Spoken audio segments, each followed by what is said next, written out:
Whew. It's a lot windier than I thought it was going to be today. That's fun.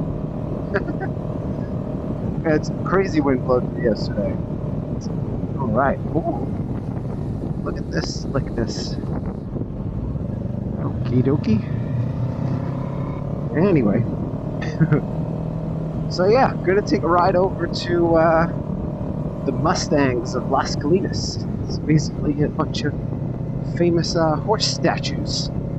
Won a whole bunch of awards at some point in time. I used to work over there, and it's a nice day, and I'm lucky enough to have the day off, so I figured I'd take a ride over and yeah, just chat with you guys for a little bit. Actually, funny enough, had a little bit of a topic I wanted to talk about. I'm not sure how relevant it is for everyone, but for myself, holy traffic, Batman. For myself,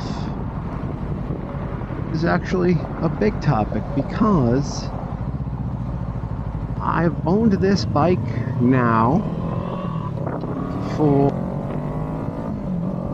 7 years. Yeah, 7. Oh, fresh. Ugh. I've owned this bike for 7 years, and as I've been riding around more and I had a couple of opportunities to commute, etc., I've been having thoughts on possibly upgrading from a 400 to a middleweight, so like a 650 class bike. And it feels like a pretty natural progression that people make. Makes a lot of sense for me from an economic standpoint, from a whole bunch of different reasons. As far as I don't need too much, honestly. I just need enough to get me around and make me feel a little bit less like I have to work the bike. I guess my commute, wanting to commute more, is really what has been driving me to this thought process of maybe getting something a little bit bigger, a little bit more pep, just to more easily carry me around in traffic. Not that from stoplight to stoplight is any kind of big deal, but you know, if I ever did want to do a little bit more highway commuting, if I were to go on like a midday kind of thing, or just a day when I was going in when there were less people around and I felt like kind of not taking side roads and whatnot, that it would be good to have a little bit more power to just help me negotiate those situations a little bit better, because the highways in Dallas are very fast. They're very, very fast. The speed limit is 70 miles an hour in most places, so totally doable on this bike. However, I don't want to have to do it on this bike as often. Like, I don't want to have to be like working as hard. I don't know, it's hard to explain. It's like people do it all the time on 400s. It's not something that's impossible. I've also, you know, I've had this bike for 7 years. That's a pretty good amount of time. And I don't know, I'm kind of feeling like I might want something a little bit different, a little bit of a different flavor. I mean, this is a hobby that, you know, people get passionate about and whatnot. So wanting to change things up, I don't think is too out of the ordinary, really. So yeah, so I started looking, and it's been an interesting process of researching all of these other bikes, right? Because if anyone's been researching this, you know. If you haven't been researching it, just to give you a quick, there are the big hitters in the middleweight category, starting off from the top, and not in any real particular order, kind of just going over the different bikes that are available. The Ninja 650, Triumph Daytona 660, Aprilia RS 660. Tuono 660 is a naked option, but I'm not really super big on naked bikes, just for styling purposes. And then there's the Yamaha R7 and the Honda CBR 650R. I have a couple of ideas in my head of who my top contenders are and a few reasons as to why. But one thing that I thought was interesting that I kind of wanted to chat with you guys about was like reviewers, like people who review bikes. They've all got a make money and make content and give as much information as possible, and there are just endless... Holy smokes, this light is out. Wow, didn't see that one coming. That's interesting. Okay. I thought sometimes when you come up to a light, it can be, you can't really see the green too well until you get a little bit closer, but that green just never showed up, so that was pretty interesting. And that's why you pay attention, kids. So yeah, so going through, I'm the type of person who needs to research something until, like, there's literally not a single other thing I could research about it. I have to know every spec, every piece of detail, every available opinion by anyone. And part of it's OCD, part of it's just, I don't know, wanting to be as informed as possible before you make a purchase, right? Like, it's not an inexpensive purchase at all. All those bikes, you're looking between 10 and 12 grand, or between 9 and 12 grand, depending on what you're looking at, and that's not a small amount of money. Granted, I would be hoping to sell this for a decent amount to ease the pain a little bit, but from a pure standpoint of this is the cost of the bike, you know, ancillary of whatever I may get for this or whatever. You know, it's a decently large purchase and decision to be made. You gotta consider insurance as well, because there's a whole bunch of different factors, right? But as I've been watching all of these reviews and taking in all of this information, you get so many varied opinions on, this feels more like a super sport than a sport, this feels more like a sport touring than a super sport, this feels like XYZ, I want more usable torque, I want more top end, I like the way this sounds, I like the way that sounds. You know, what does this feature do for you at this level of riding or this level of riding, etc., etc., etc., etc., right? It's just endless, especially when you're looking into so many bikes. We're really spoiled for choice in the category right now. But there's a couple of interesting things that I found while I was doing some of this research that I thought was a little bit pertinent, right? So there's a couple of things that people are always asking about or looking into when they're looking at these types of bikes, when they're comparing motorcycles, right? And there are two things that I find a little bit funny, in my opinion. So people are always looking at what's the top speed of the motorcycle. Let's be real, folks. Unless you're trying to do some wild stuff, unless you're trying to really compete at a track, in which case you would probably more likely look into a proper super sport. The top speed of the bike is sort of irrelevant, because the top speed of any of these bikes is going to be close to double the speed limit of just about any area that you're from or looking at, right?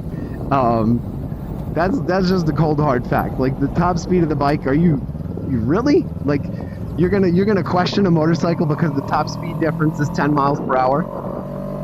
Like, seriously, think about that for a minute. So one bike can go 135 miles an hour, and the other bike can go 120 or 130 miles an hour.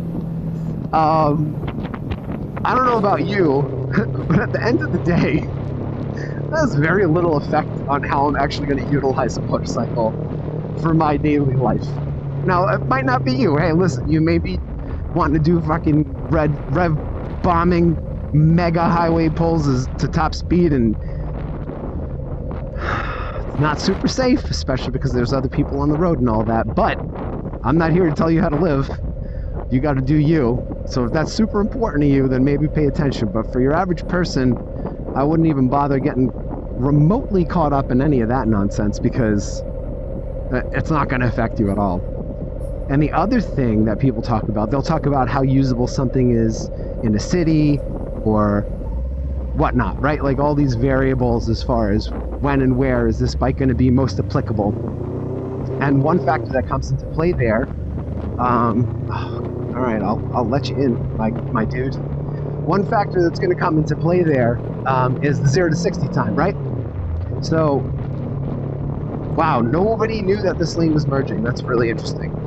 Okay. Oh, gosh. All right. See, I'm not happy being near any of these people. I got to get out of here. They are just not paying attention at all. Don't swerve over, bro. So 0 to 60 times. Let's get back to that one. Number one, you definitely want enough power to get out of your own way and to get away from a light, and get away from certain cars. But let's also be real. Most bikes are going to have no problem getting away from cars from a light. They're just so small, and even 300s can do it. For your average person, it's not going to be an issue. Like, look, I did nothing. I literally did nothing, and I'm already well ahead of all the cars that I was just with. So it's, again, you can sit there and just go over the minutia of this stuff like nonstop and like battle and debate in your mind. Oh, this bike 0 to 60 is 3.6 or 3.5, or this one's blah, blah, blah, blah. Okay, that's fine. But here's another factor about the middleweight bikes. Usable during this, that, the other thing. Their 0 to 60 times are like less than 0.3 seconds apart throughout like the entire range. Now people are going to be like, oh, it depends on the rider, it depends on the exhaust, if you could tune it, if you change the sprocket. Okay, fine. Okay, I got you, right? Yes, there are a myriad of things that can make a change in that stat, right? But realistically, how much is a 0.2 or 0.3 second difference in the 0 to 60 time going to affect how you use the bike on a daily basis? It is not. It is not going to have an effect on anything, especially because those numbers are numbers that get posted up by people who are professional riders. They're professional motorcycle reviewers. These people do this for a living. It's their job to be fast. You're not going to be as fast as those people. Like, that's a reality you need to come to in your mind. You're not going to be as fast as what these people do. So if you're just kind of doing your thing and you're like, oh, well, this bike posted that it's 0.2 seconds faster than this bike, I would bet you just about anything that you will never make that time. And if you were on either bike, your time is going to be almost exactly the same. Because the numbers are so negligible, they're so small, right? And honestly, this doesn't even just apply to the middleweight category. This applies to this can apply to anything. When you're comparing one bike to the other, the differences are so small, even between the manufacturers. I mean, your capability is almost never going to reach the limit of that.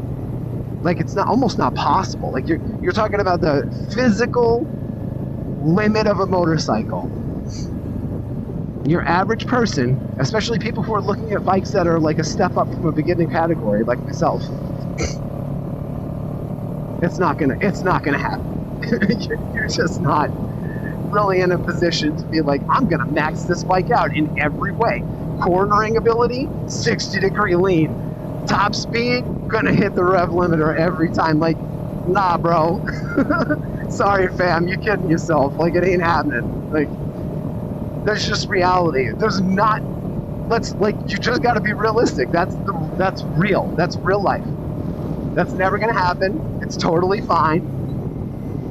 So don't worry about it. Just approach the bike from a perspective of the top percentages of capability of the bike is not something you're ever going to touch. It is going to make it's going to be freeing.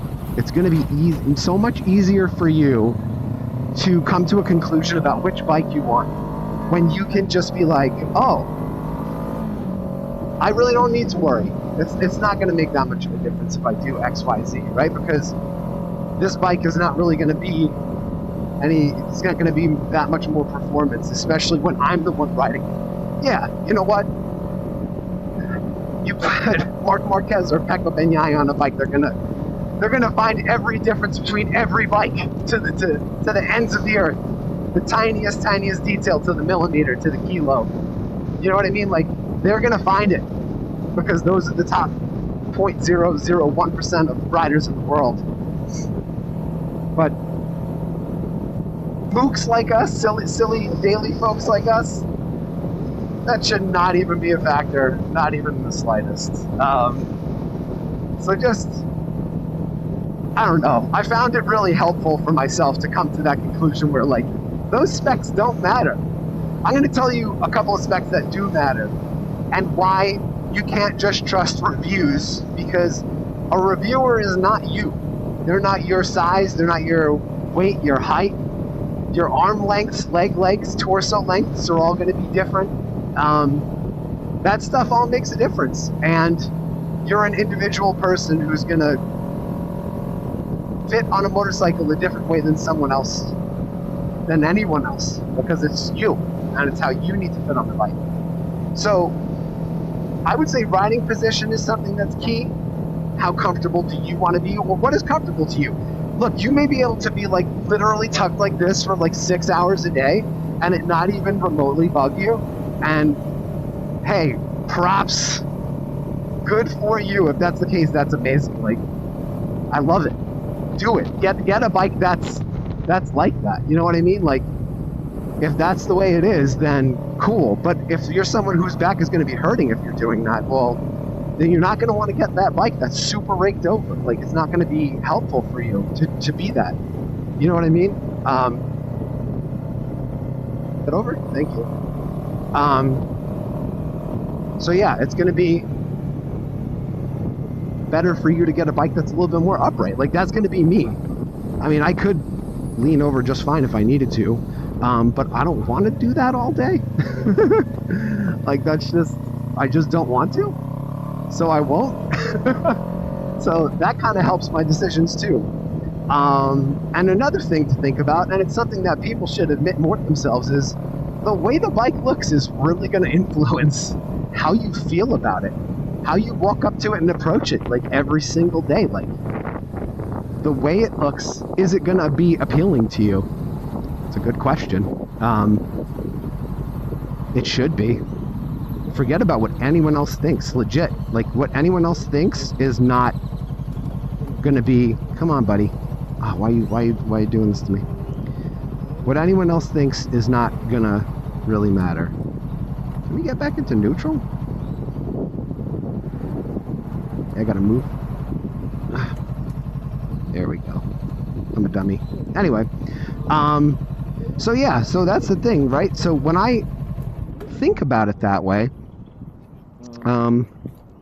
just gonna take a walk over to these horsies. When I think about it that way, it doesn't really make that much of a difference at the end of the day. You know what I mean? Like, I don't know, guys. Maybe I'm crazy. You tell me. Am I nuts? I'm not sure. I'm just gonna... I don't even know why I'm bringing this one, but I'm gonna bring it anyway. Oh gosh, I parked farther away than I thought. It doesn't matter. Look at that guy. I'm just gonna walk over here real quick. I like this guy. This guy is pretty. I feel like I did just the right amount of mods to this to make it look nice. Because again, that's what matters. Does it look nice to you? It's got to inspire your heart a little bit. I know that sounds kind of corny, but who doesn't want to feel amazing when they sit on something that they think they're on the best looking thing they've ever seen? So, when it comes down to that, I legitimately am ruling out the R7 because it's a little bit more leaned over than I would like. And I'm only comparing this because I've sat on Gixxer 600s before and a Honda CBR 600R. And those were definitely super leaned over, and the R7 is way more towards that category of leaned over. I might be ruling out the Aprilia because it probably has more power and tech than I really need for what I use it for, and it's $3,000 more than like the next expensive bike on the list. So yeah, it's falling to the wayside. The Daytona I'm having trouble with only because I actually despise the cockpit display.